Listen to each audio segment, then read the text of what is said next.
冒険の旅だ。ここで村の人たちに迷惑をかけるよりずっとやりがいがあると思わないか。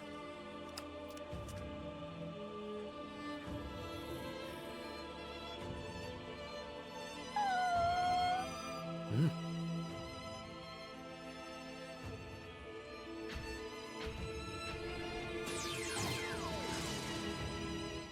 What's going on, trainers? What a fantastic week and what a fantastic episode of Pokemon Horizons.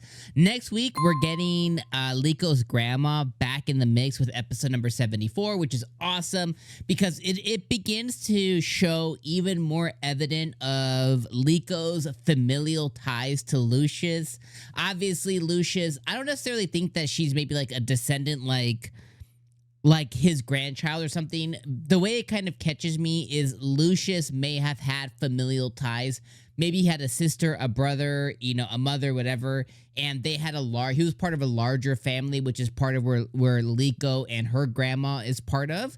Because you have to remember, Lucius was around hundreds of years ago at this point. So I really am thinking that Liko is part of his family lineage. Maybe not part of his family, like actual lineage, like, he birthed, not him, but, he had a kid and then, but actual just part of his family tree. And as we watch it get deeper, I'm even more convinced of that, just based on the way that Lucius's Pokemon takes to Liko. It's pretty much solidified. Obviously, Lucius's stuff was found in Liko's grandmother's.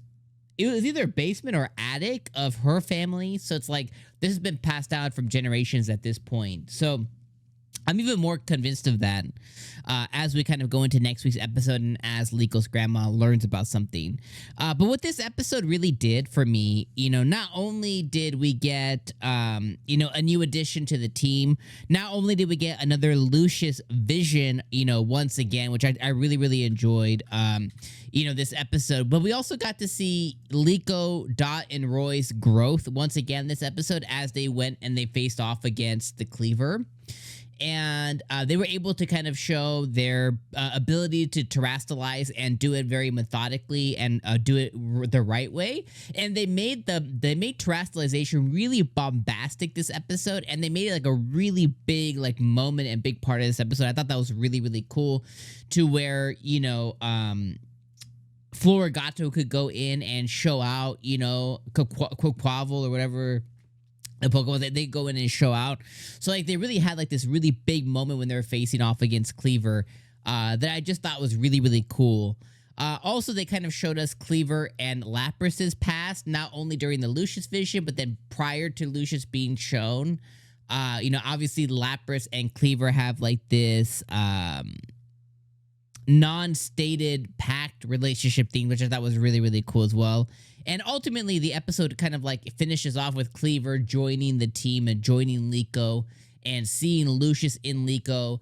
And one of the things that this episode really kind of it had multiple different ways and different angles to it.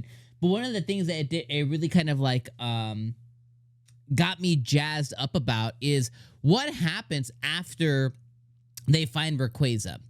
And I really been thinking about that because I don't think Lucius comes back to life, okay? I don't think that we go and we find Lucius, chilling in Pokemon heaven or something.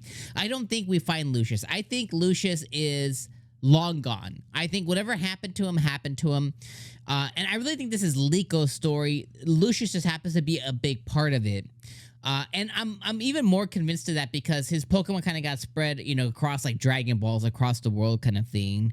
So I'm even more convinced that we don't find Lucius at the end of this. Much like Scarlet and Violet with the professors, I do think that Liko may have contact with Lucius, kind of like Scarlet and Violet, where you had contact with the professors through the Shining Pond, and maybe there's a time travel aspect there that Terapagos can instigate, to where you can actually communicate with Lucius, but in his past and in Liko's future.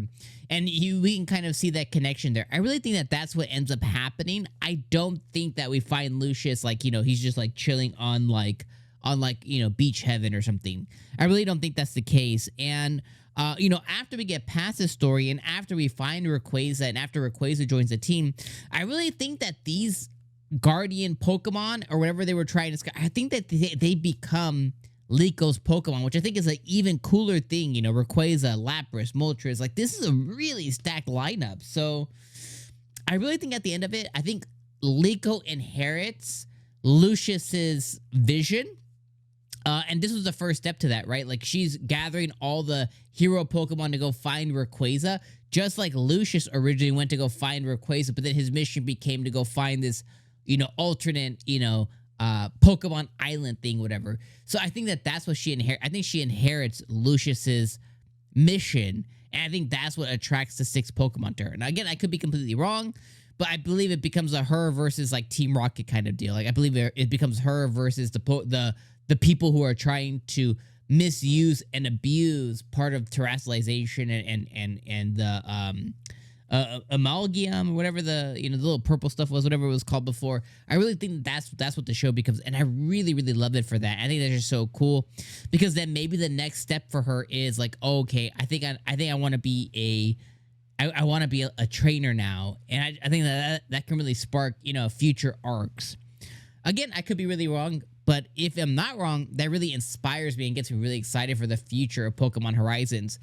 Because just like Ash before her, Pokemon Horizons, we're going to end up closing this Paldean core.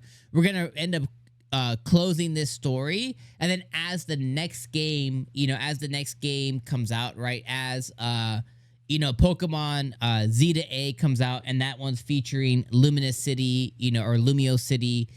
You know, you have to imagine that the story's going to take us to there as well, too. And then in future iterations, you have to imagine that the anime is going to take us to future regions, wherever the you know, 10th, 11th, 12th generation of Pokemon ends up being. And Liko will be a part of that as she continues her Pokemon journey, finding out who she is as a Pokemon trainer. So it just makes me really excited for the show overall. But episode 73 was awesome. The battle was awesome. Kleavor joining the group was awesome.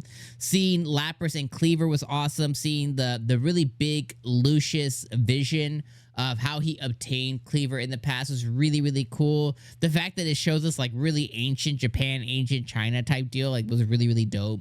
Overall, I thought this episode was like a 9 or 10 out of 10. You know, I thought this was a really great episode. So those are my feelings overall. Let me know you guys' thoughts in the comments below. My friends, trainers, I'll see you guys next week for episode 74 as Liko's grandma comes back. All right, my friends, I'll see you then. Peace.